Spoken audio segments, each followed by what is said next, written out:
Kalau segala puji adalah milik Allah, kalau kita merasa senang bahkan takabur, kita takabur dengan pujian yang diberikan kepada kita, berarti kita merampas salah satu haknya Allah.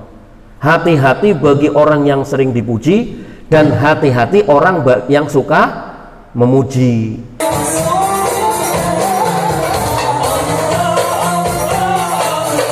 Kalau kenal dirinya, kadang-kadang kita nggak kenal diri kok. Contoh, ada misteri di sini. Kalimat istirja. Ketika ada orang meninggal, yang kita ucapkan apa? Inna lillahi wa inna ilaihi raji'un. Artinya apa? Inna, sesungguhnya kami, lillahi itu kepunyaan Allah, wa inna, dan sesungguhnya kami, ilaihi kepada Allah, raji'una, kembali. Nah, kenapa ketika seseorang yang sifatnya munfarid, sendiri, individu, mengucapkan kalimat inna lillahi, kok diajarinya pakai kalimat inna bukan ini? Kenapa pakai seolah-olah mutakalimnya mutakalim ma'al ghair, tidak mutakalim wahid? Sesungguhnya kami milik Allah, dan sesungguhnya kami akan kembali kepadanya. Nah, berarti kita ini dikatakan kami. Kami itu siapa? Kami ini siapa? Saya ini siapa? Kami ini siapa? Nahnu aulia, segala macam itu ada misteri supaya kita mengenal diri kita. Ketika kita mengenal diri kita, maka kita akan kenal Tuhan kita. Contoh dalam beberapa kitab yang menerangkan tentang masalah ruh, yang membagi ruh menjadi 9. Oh, jangan bahas ruh Ustadz, kenapa? Ada dalilnya. Dalilnya apa? Yas'alunaka 'anir ruh, qulir ruh min amri rabbi wa ma utitum minal ilmi illa qalila. Mereka bakal bertanya kepadamu tentang ruh. Qulir ruh, katakan Muhammad, ruh itu adalah merupakan perkara Tuhanku. Wa ma utitum, dan aku tidak memberikan kepada kalian minal ilmi, daripada ilmunya ruh, illa qalila, kecuali sedikit. Ilmu yang diberikan oleh Allah kepada makhluknya tentang ruh itu sedikit ngindallah, sedikit mungguhnya Allah, banyak porsinya makhluk.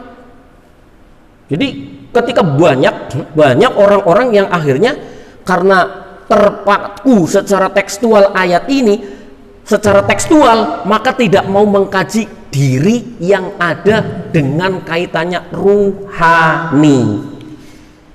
Sekali lagi, yang kaitannya dengan ruhani, sehingga tidak bisa membedakan antara istilah nafsu, kemudian ruh, kemudian yang lain-lain. Padahal kita ketahui salah satu unsur yang akan kembali kepada Allah sesuai surat Al-Fajr itu adalah ya ayyatuhan nafsul mutmainnah. Kembali kepada pembahasan sekali lagi bahwasanya Allah tidak membutuhkan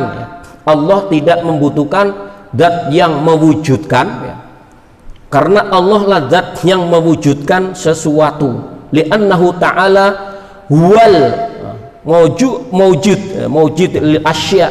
Coba, Allah subhanahu wa ta'ala itu adalah yang mewujudkan daripada segala sesuatu, diwujudkan oleh Allah subhanahu wa ta'ala.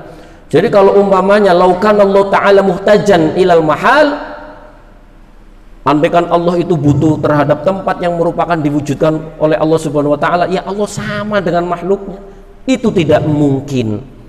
Sekali lagi, bahwasanya Allah subhanahu wa ta'ala adalah zat yang berdiri sendiri, tidak memerlukan bantuan daripada siapapun dan tidak bergantung kepada siapapun. Maka dari itu ia memiliki sifat qiyamuhu binafsihi, berdiri secara sendiri. Apa argumentasi Al-Qur'annya? Wa qulil hamdulillahilladzi lam yattakhidz waladan wa lam yakul lahu syarikun fil mulki wa lam yakul lahu waliyyun minadh-dhulli wa kabbirhu takbira. Artinya apa kata? Dan katakanlah, Segala puji bagi Allah. Sekali lagi, segala puji bagi Allah. Maka jangan senang. Ini ada patokan di sini, Pak. Kalau segala puji adalah milik Allah, kalau kita merasa senang bahkan takabur, kita takabur dengan pujian yang diberikan kepada kita, berarti kita merampas salah satu haknya Allah. Hati-hati bagi orang yang sering dipuji, dan hati-hati orang yang suka memuji. Harus lurus memujinya, bahwa pujiannya itu kembali kepada Allah. Kembalikan pujian kepada Allah, yang mana Allah adalah zat yang lam yattakhidh waladan. Allah tidak mempunyai anak. Lam yattakhidh waladan, Allah tidak mengambil, tidak mempunyai anak. Maka apabila ada katakan waqalan nasara Isa ibnullah, waqalal yahud Uzair ibnullah, orang-orang Nasrani mengatakan Isa anaknya Allah, orang-orang Yahudi mengatakan bahwasanya Uzair adalah anak Allah. Ini jelas bertentangan dengan dalil ini. Allah tidak mempunyai anak. Walam yakul lahu syarikun, dan juga Allah tidak mempunyai sekutu. Di mana? Fil mulki, dalam kerajaannya. Sekutu ini artinya yang menyaingi kesamaannya, ya. Yang menyaingi kesamaannya. Kalau ada yang setara dengan Allah, kalau ada sekutu dengan Allah, ini alam hancur, Pak. Hancurnya kenapa? Allah yang satu pengen hujan, Allah yang satu pengen kering. Walam yakul lahu waliyyun minadh-dhulli wa kabiru takbiro. Dan juga bahwasanya, dan dia bukan pula hina, yang memerlukan penolong. Allah itu bukan zat yang hina, yang memerlukan pertolongan. Dan agungkanlah dia dengan pengagungan yang sebesar-besarnya. Kita diwajibkan mengagungkan Allah. Dengan apa? Yang merendahkan diri kita, menghinakan diri kita di hadapan zatnya Allah Subhanahu wa Ta'ala. Karena zat yang boleh mempunyai sifat takabur itu hanya Allah. Dan Allah paling benci kalau sifat takaburnya ini dimiliki oleh makhluknya. Bahkan Rasulullah mengatakan tidak masuk surga. Siapa saja tidak masuk surga? Orang yang di dalam hatinya ada sebiji sawi daripada sifat takabur.